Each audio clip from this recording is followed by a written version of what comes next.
Thanks for checking out this video today. Really appreciate you tuning in. Today we're going to talk about one simple exercise that you can do to identify your best and worst customers. So here goes. Who are your top 3 best customers? Can you name them off the top of your head? I've worked with hundreds of MSPs over the years, and when I ask them this question, most can pretty easily come up with a handful of names. When I ask them why they picked those particular customers, I get a mixed bag of answers. I get everything from they spend the most money with us to, I don't know, we just really like these folks to, I don't know, they're growing and they keep buying more stuff. All right. And so everyone's got a different angle on what makes a good customer and a bad customer. When you apply some simple logic and analytics to it, the results might actually surprise you. And by the way, I'm not talking about some complex algorithm that we're going to apply to the customers. I'm not suggesting we put your customer base through an AI engine and see what gets spit out. I'm talking about one simple exercise that you can do easily and quickly. And so why is it important to identify your best and worst customers? Well, it's real simple.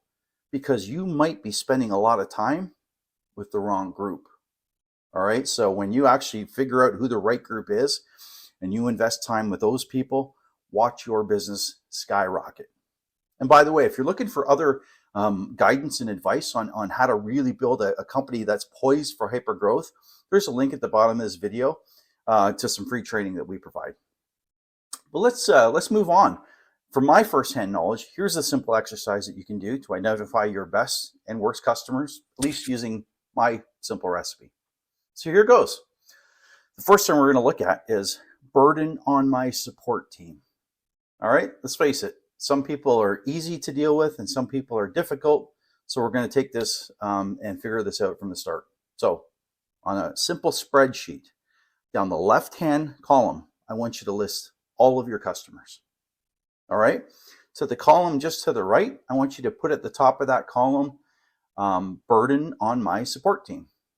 And it's real simple. We're going to apply a score from 5 all the way down to 1 beside each customer name. 5 means very easy to support, barely ever call in. When they do, it's easy to resolve. They're pleasant to deal with.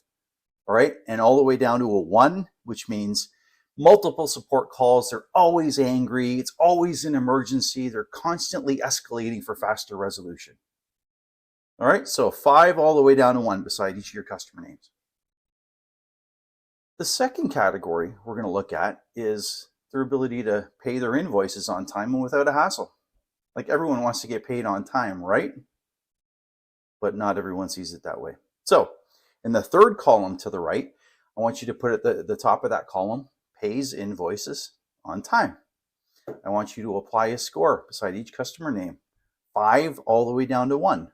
5 being always pay on time, rarely ever disputes the charge, doesn't argue if the prices increase, very pleasant for your admin team to deal with. All the way down to number 1, which is always chasing them to pay their bills. Customers always arguing about the charges. If there is a price increase, they always complain about it. Your admin staff just hates dealing with them. All right, 5 all the way down to 1. Let's move on to the next category. Easy to communicate with. Communication is critical to keeping a business relationship productive. Again, not everybody sees it the same way. So in the fourth column to the right, I want you to put at the top of that column, easy to communicate with. Give a score beside each customer name, 5 all the way down to 1. 5 means they're easy to reach. They always respond. Productive, easy conversations, calls, video conference calls, that sort of thing. They're very pleasant to deal with. All the way down to number 1, you can never get a hold of them. They won't return your messages. Even when they do communicate, it's very brief and you got to constantly go back to clarify some things. All right, put the score beside each customer name.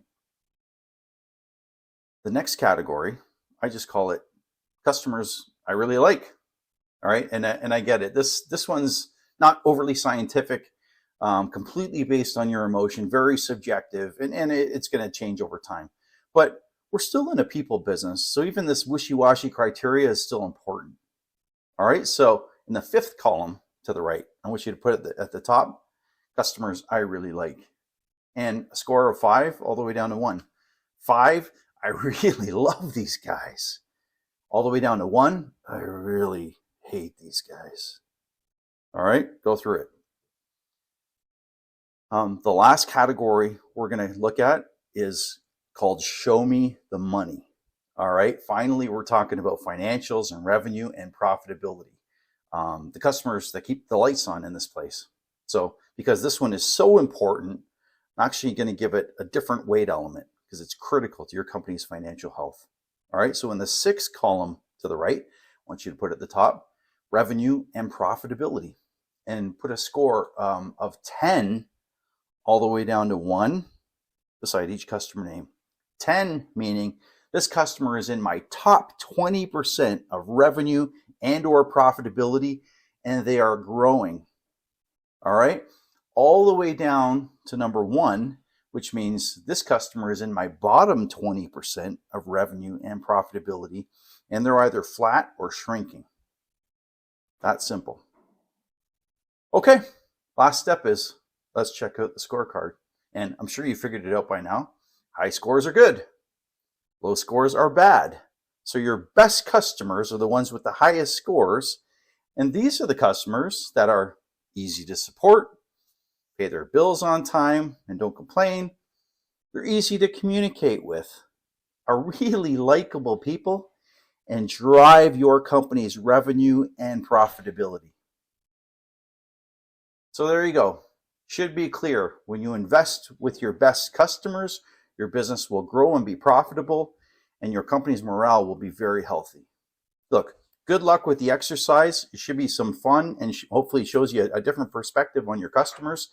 And again, if you're looking for even more advice on how to build a strong company poised for hyper growth, click the link in the bottom of the video to take you to some free training. All right, good luck with the exercise. Thanks again.